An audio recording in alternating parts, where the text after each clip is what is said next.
Om Swastiastu. Perkenalkan, nama saya Arwi Nugraha Pratihara. Di sini saya sebagai seorang konselor. Perkenalkan, nama saya Ibu Gede Chandasyo. Di sini saya sebagai konseli.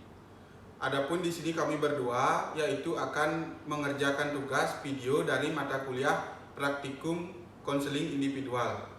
Adapun di dalam video ini yaitu berkaitan tentang masalah siswa yang dihadapi, yaitu tentang kecemasan dan kesulitan dalam belajar, di mana saya sebagai seorang konselor akan menggunakan teknik tried and factor, dan kita sekarang akan menyimak videonya.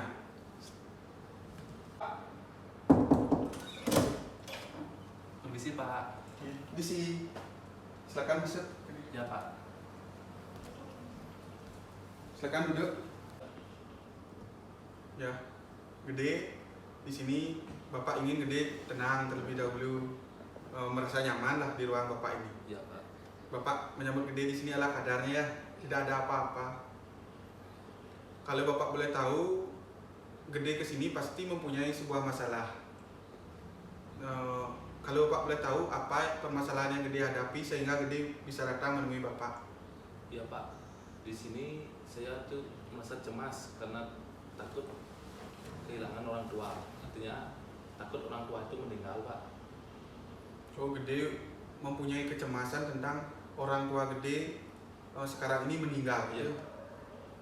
Kalau Bapak boleh tahu, kalau adik bisa menceritakan lebih lanjut, Bapak akan bisa menjaga kerahasiaan yang adik alami atau permasalahan yang adik hadapi. Iya Pak. Di sini saya kemarin dengar dari cerita teman bahwa dia tuh orang tuanya sudah meninggal dan sekarang dia tuh jadi orang yang gak karuan, artinya orangnya agak berandalan gitu Pak. Jadi saya takut dan cemas, itu merasa artinya terpengaruh dalam diri saya Pak. Dimana kalau kehilangan orang tua itu pasti rasanya kayak hampa gitu rasanya Pak, makanya jadi cemas gitu. Oh, itu yang membuat adik cemas ya? Iya Pak. Coba adik ceritakan lagi apa ya sih yang paling mendasar? Ya Pak, di sini saya dengar dari cerita teman saya. Ini ada chatnya Pak. Kayak gimana? Kalau Bapak boleh tahu. Ya Pak, ini teman saya Randy waktu di depan rumahnya. Ternyata orang tuanya Randy itu meninggal. Seharusnya sudah kelas 12, tapi karena sangat down, mereka kecelakaan, orang tuanya harus berhenti sekolah Pak. Mendapatkan bantuan dari psikologi untuk mengatasi depresinya. Coba lihat lagi gimana chatnya. Nggak nyangka Pak, yang di kelas Randy itu suka membantu dan ceria. Pernah jadi anak yang nakal dan bandel, terus depresi, terus sekarang sudah penuh harapan untuk meraih masa depannya lagi. Nah, di sini kamu kan di chat sama temanmu tentang cerita orang lain gitu. Iya Pak. Kamu ditransfer lah merasa kecemasan dalam diri kamu itu. Gimana sih kamu di sini? Ini banyak chat dari temanmu, tapi temanmu cerita tentang masalahnya Randy. Ya. Ini temanmu, siapa yang chat kamu itu? Susi ya? Iya. Ya itu udah, kamu di chat. Di sini kamu merasa kecemasan yang dihadapi Randy itu kamu yang merasakan di sini. Iya. Coba kamu ceritakan bagaimana sih kamu itu kok merasa cemas dan kesulitan dalam belajar dengan masalah yang Randy hadapi ini. Ya Pak, ya Pak, di sini saya selalu menyesal karena selalu menyia-nyiakan apa yang dikatakan oleh orang tua saya Pak. Artinya dalam pembelajaran itu saya selalu menyia-nyiakan nasihat-nasihat dari orang tua saya. Makanya jadinya saya beban, merasa cemas gitu Pak. Itu yang membuat adik cemas atau kesulitan dalam belajar ya? Iya Pak. Kalau lebih lagi apa yang adik hadapi? Kalau lebihnya Kesulitan belajarnya? iya Pak. Jadi kesulitan belajar itu membuat rasa kecemasan itu terus mengganggu dari isi otak dan pikiran itu Pak. Nah, di sini adik sudah mengalami suatu jenjang pendewasaan. Iya. Berarti adik menginginkan untuk membahagiakan orang tua adik, kedua orang tua adik. Di sini adik mengalami suatu kecemasan tentang proses pembelajaran yang adik hadapi. Nah, kalau Bapak ingin tahu, adik punya solusi. Bagaimana sih apa yang adik inginkan untuk bisa membahagiakan atau supaya orang tua adik itu senang atau adik tidak cemas lagi akan orang tua adik itu meninggal atau bagaimana kelanjutannya. Ya Pak, di sini saya akan rajin dalam belajar kelompok, rajin membantu orang tua di rumah, selalu mematuhi nasihat orang tua. Nah, di sini tentang teknik tried and factor ini yang akan Bapak berikan terhadap adik ini, adik merasa cemas, tetapi adik tidak mengalaminya. Yang orang lain yang mengalaminya, inilah faktor yang mempengaruhi kecemasan atau kesulitan adik belajar. Di sini Bapak akan memberikan adik solusi, entah adik menerimanya atau tidak. Solusi yang Bapak berikan yaitu berkaitan tentang belajar. Adik harus sering belajar kelompok, belajar dengan teman. Kalau ada teman yang lebih pengetahuan lebih, adik belajar bersamanya. Adik mengikuti ekstrakurikuler yang ada di sekolah. Adik mengikuti diskusi. Adik seringlah bergurau, bercanda, bergaul istilahnya. Jangan adik memendam perasaan adik itu sendiri. Tetapi adik juga tidak boleh bercerita terhadap orang lain. Kecuali di sini adik sudah mempercayai Bapak sebagai seorang konselor, yaitu dapat merahasiakan masalah yang adik hadapi.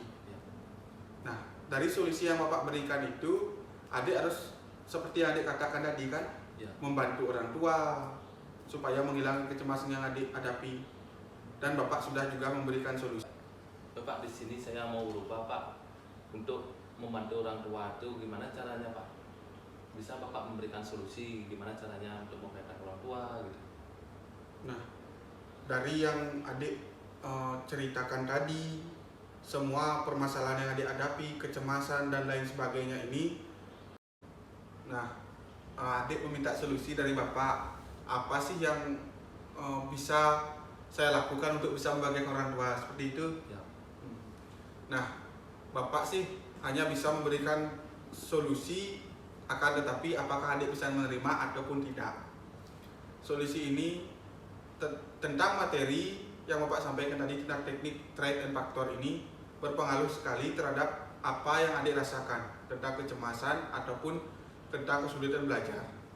Nah, adik ingin membahagiakan atau adik ingin menghilangkan perasaan yang ada dalam diri adik ini tentang orang tua adik itu sendiri. Di sini tadi sudah Bapak mengasih pilihan adik. Lebih sering adik untuk belajar dengan teman, bersosialisasi, bergaul dengan teman, ataupun lain sebagainya.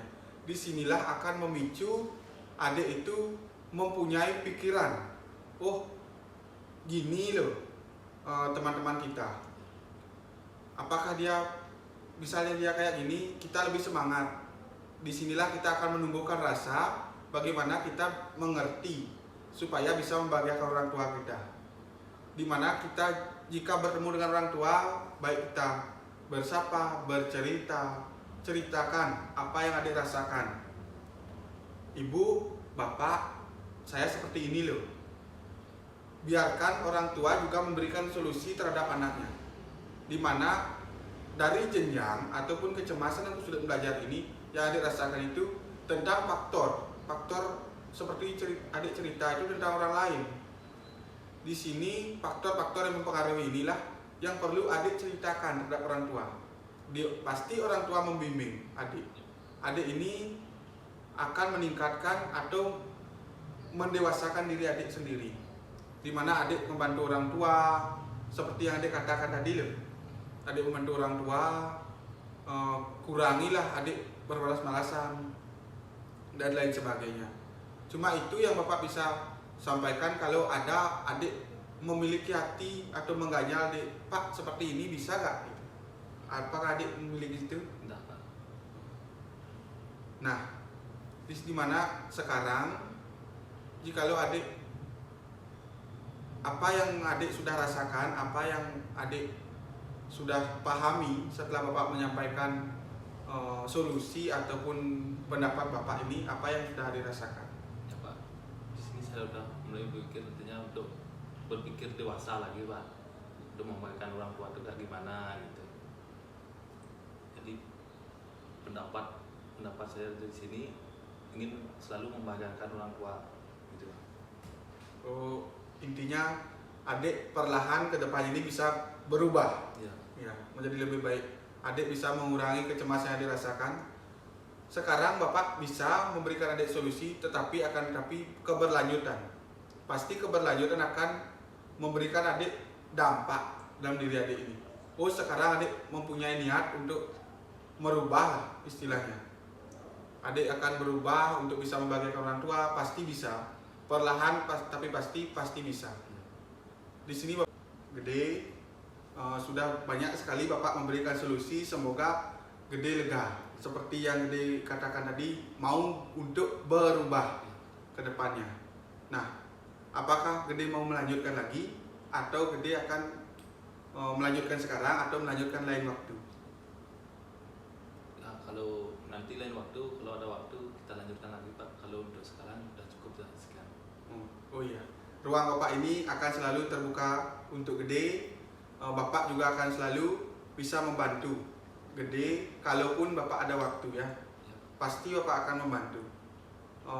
Tidak cukup untuk hari ini berkelanjutan, karena melakukan suatu konseling, apalagi konseling individual itu harus berkelanjutan, tidak sekarang saja. Tapi Bapak akan mencukupkan sampai di sini saja. Iya Pak. Ya. Ya Pak. Terima kasih ya Pak ya.